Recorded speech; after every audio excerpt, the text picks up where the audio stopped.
The increase of the monetary policy rate to 13% from 11.5%, the first time in 6 years by the Central Bank of Nigeria, will have far-reaching implications for the economy. The development was the outcome of the recent Apex Bank's Monetary Policy Committee meeting in Abuja, where 11 members voted to increase the MPR by a massive 150 basis points to 13%. The MPR is the rate at which the CBN lends to commercial banks, and however, the committee retained the cash reserve rate at 27.4% and the liquidity rate at 30%. We're now joined by financial analyst Mukhtar Mohammed, who joins us virtually to talk about this. Thank you for joining us, Mukhtar, on Daybreak this morning. It's a pleasure to be on Good Morning Nigeria, Good Morning Abuja, Good Morning Lagos. Welcome to the program. Now, let's have your take on this recent decision by the Central Bank of Nigeria. Where do you see this taking us to? Well,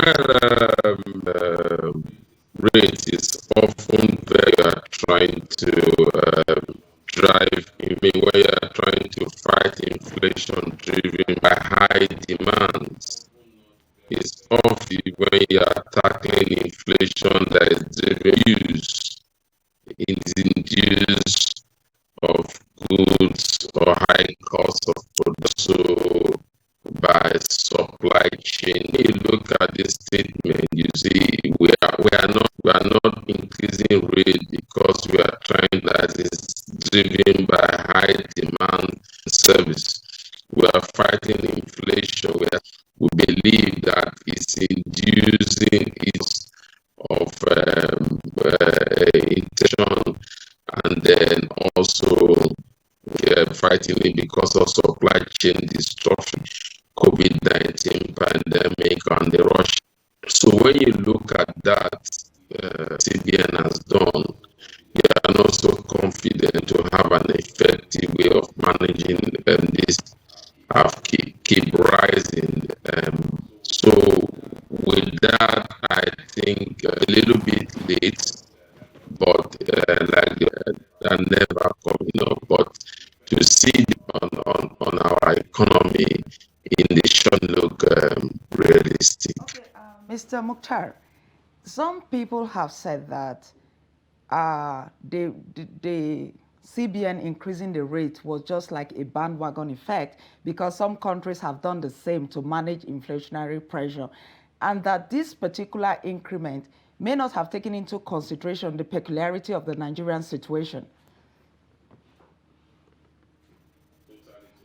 I agree with them, because when you are trying to compare which countries are we comparing ourselves, developed economies of the world, and to take measures in terms of national figures is hitting hard on their people, caught in some areas that they should have revenue that the Nigerian own, rather than taking a cost burden to the people.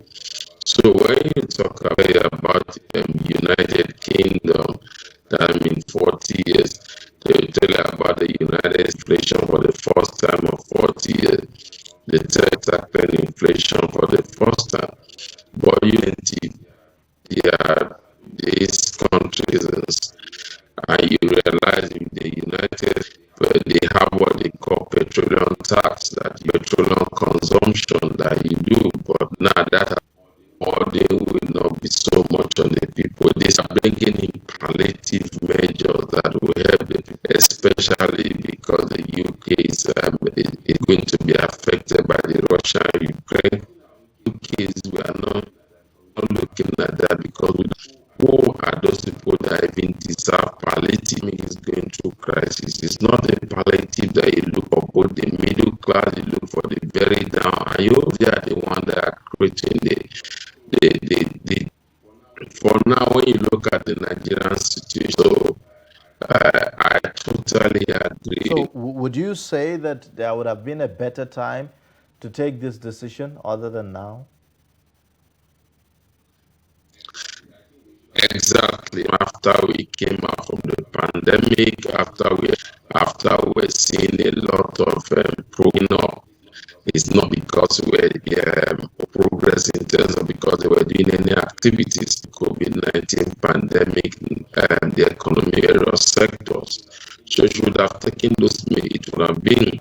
And not to forget that there's a lot of direct intervention with something in the system. You know the for SMEs, the direct farmers which have gone to the tune of 1 trillion, those debt, even those debts are recovered. So those are part of the things that the CBN, we are actually pulling a lot of resources, and it's going to cause inflation. So, Remember, like I say, inflation. Yeah. So when is that time? When do you think would have been best to actually take such a decision? We came out from the pandemic, when we started seeing growth, we saw the economy started experiencing it, and when CBN were coming up with policy. Remember that this policy made us to understand that it took this also to drive in foreign investors, especially the fixed income. But if you look at for the past one decision, we are not seeing those results as we thought it will. So definitely that's what I'm saying. Because inflation, three major factors. It's by demand and supply. That is by economy-induced inflation. Inflation cost of goods and services, supply and demand also type of inflation also can be driven by money issues. And the economic issues, in Nigeria, you see high debt, high rate of unemployment. Those are part of the factors that are driving inflation that we are seeing in Nigeria. You see, the services has gone up also because of most of these companies of method in manufacturing. Yes, Mukhtar, it's interesting you said that, because some persons have argued that it's not necessarily, the inflation problem in Nigeria cannot necessarily be tackled by a monetary policy, because they feel that the problem is structural, which therefore means that because of the disruptions in agriculture, in manufacturing, and also we have the supply side issue as well, diesel coming into the country, even PMS. So with all of this on ground, do you really believe that a monetary policy which led to the increment in interest rate is the way to go? Monetary policy results if you are not having also bringing your results. You see, that's my story for the CBN, and that's why some of the job they're supposed to do, some of the job that physical policy the CBN try to do it, they begin to see the effect of their monetary policies. There must be a synergy between the monetary and the physical. About the physical policy, you're talking about government in terms of employment creation, in terms of development. So we are not seeing that it's not making any headway for them. That's directly intervene so that we can begin those results. And like you rightly pointed, we are having a very big issues, because some rules have this major send out these funds to some of these people or businesses or companies to have an open door policy. These are the companies that we have given this to grow our economy in the agricultural sector, but this is what they are doing, and openness in those things, and that for me is a problem that we have. All right. Now, how do you see this impacting on businesses, especially as regards borrowings and all of that? How do you see this having an implication for small and medium and small scale businesses?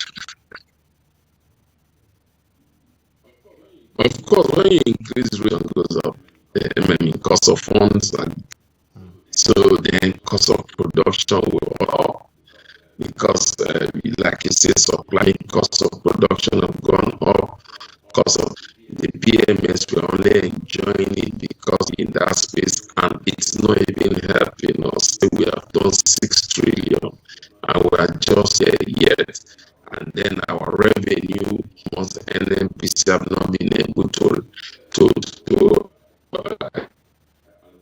in the federation account to do some policies that are cost induced. I mean, you could use of all this is again by some businesses may begin to look at their labor force also because they and so those are the challenges and said are not challenges that can be overcome with planning and look about structural planning. Yeah, as a follow-up to this question, now the CBN has raised the interest rate to 13%. That's the base, right? It therefore means that there are speculations that some commercial banks may raise their interest rate to as much as 30%. If they do that, I mean, how does this affect, what will be the impact of this on the general economy? Mukhtar, can you hear? That is where goods and services will go. Okay. Clearly. What is the general impact of this on the economy if this happens?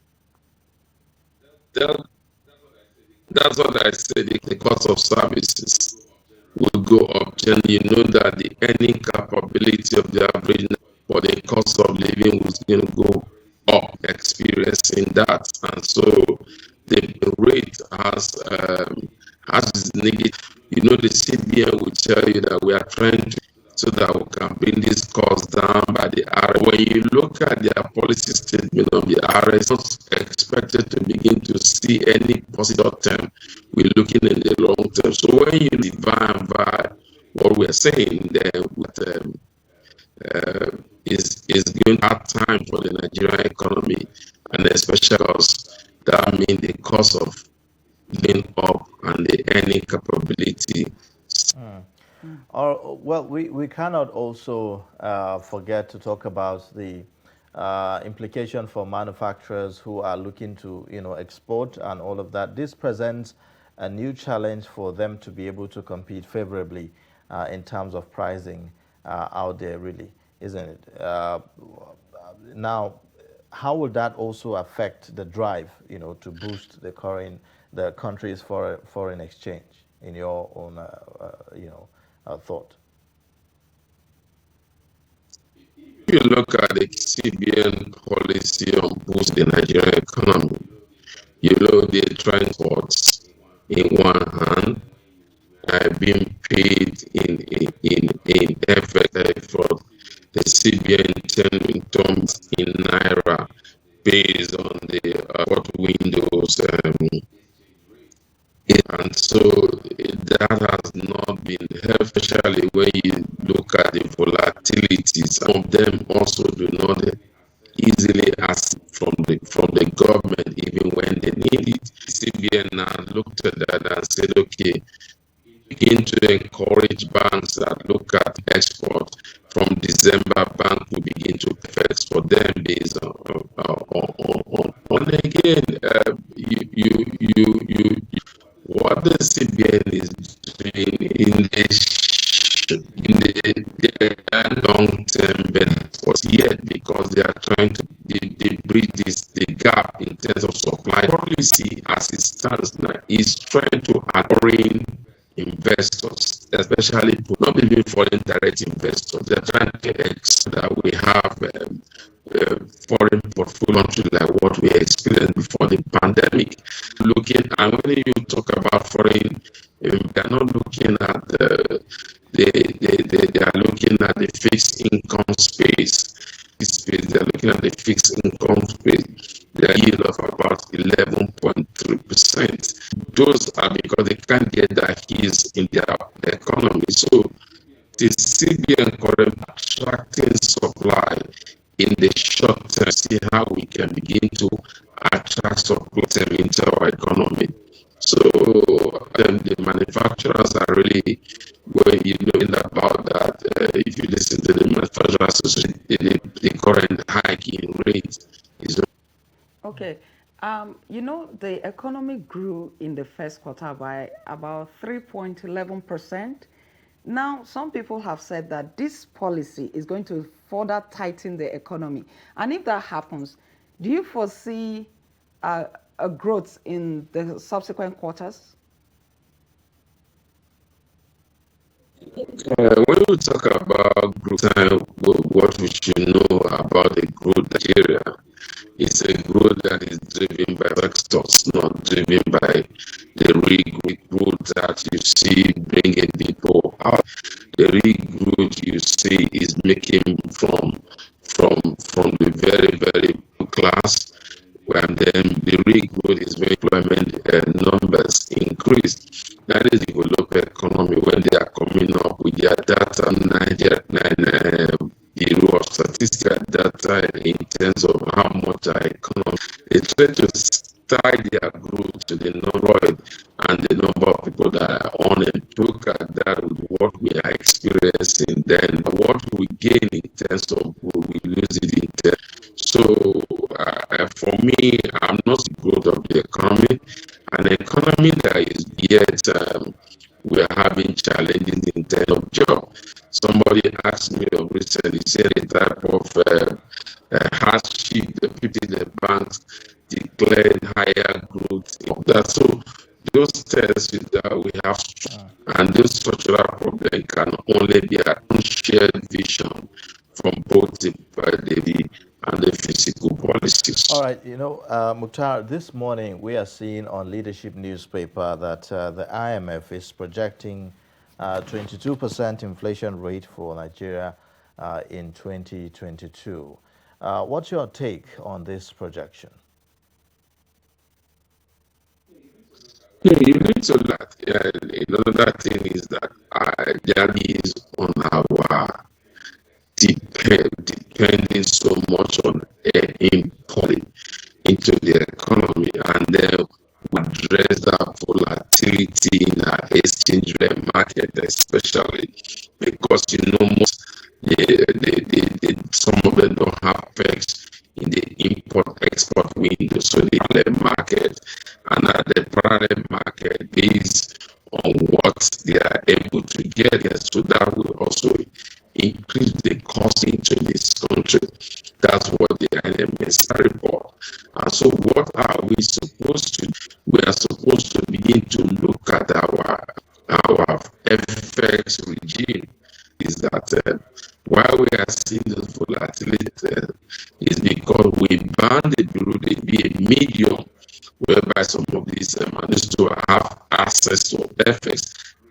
That seamless window in terms of whereby they can get this effect at us. So even those that are legitimately easily don't have it because. So when you look at that, that's why the inflation will keep getting high. It's like I say, it caused by obstruction and also a high cost. That to tackle this inflation, the CBN has inflation in terms of direct intervention work yet, and also how they will tackle addressing the FX.